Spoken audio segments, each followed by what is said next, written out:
Praise lord. దేవుని ప్రశస్తమైన నామమునకు మహిమ కలుగునుగాక. ప్రభు నామమున మీ అందరికీ హృదయపూర్వక వందనాలు. ఈ ఉదయకాలము దేవుని వాక్యాన్ని విందాం.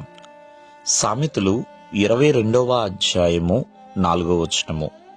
యెహోవాయందు భయభక్తులు కలిగి ఉండుట వినయమునకు ప్రతిఫలము, ఐశ్వర్యమును ఘనతయు జీవమును దాని వలన కలుగును.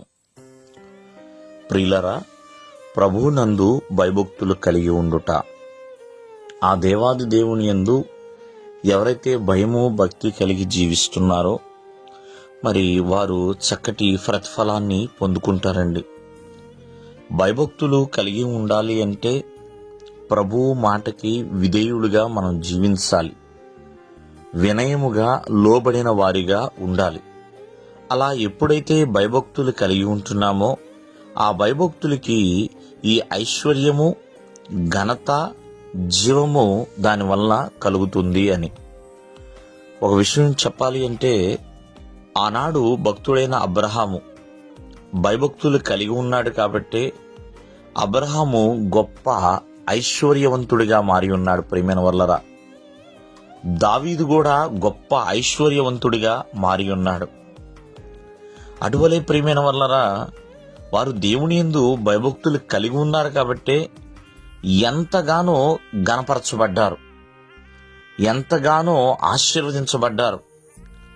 అలాగే అబ్రహాముకి ముసలి వయసులో కూడా జీవం అనేది ఉన్నది కాబట్టి ఎంతో మంది సంతానాన్ని దేవుడు వారికి బహుమానంగా ఇచ్చి ఉన్నాడు.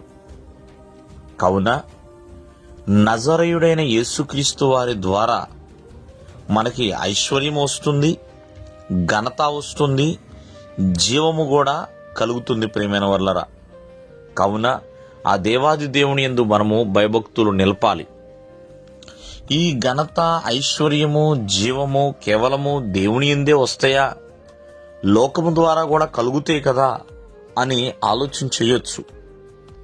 కానీ దేవుడిచ్చే ఐశ్వర్యము వేరు, దేవుడిచ్చే ఘనత వేరు, దేవుడిచ్చే జీవం వేరు. ప్రియమైన వర్లరా, ఎందుకంటే మరణములో నుండి ఆయన జీవములోనికి నడిపించేవాడు, జీవములో నుండి నిత్య జీవములోనికి ఆయన నడిపించేవాడు. ప్రియమైన వర్లరా, మహిమ ఘనత ప్రభావములు అవన్నిటి ద్వారా ఆ దేవాది దేవుడు ప్రతి ఒక్కరిని కూడా ఘనపరుస్తాడు. ప్రియమైన వర్లరా, దేవుడిచ్చే ఘనత రెట్టింపు ఘనతకు కూడా సాదృశ్యంగా మార్చబడుతుంది. ఆనాడు యేసేపుకి రెట్టింపు ఘనతనిచ్చాడు. ప్రియమైన వర్లరా, అలాగే ఐశ్వర్యము ప్రతి ఒక్కరికి కూడా దేవుడు ఇచ్చువాడు.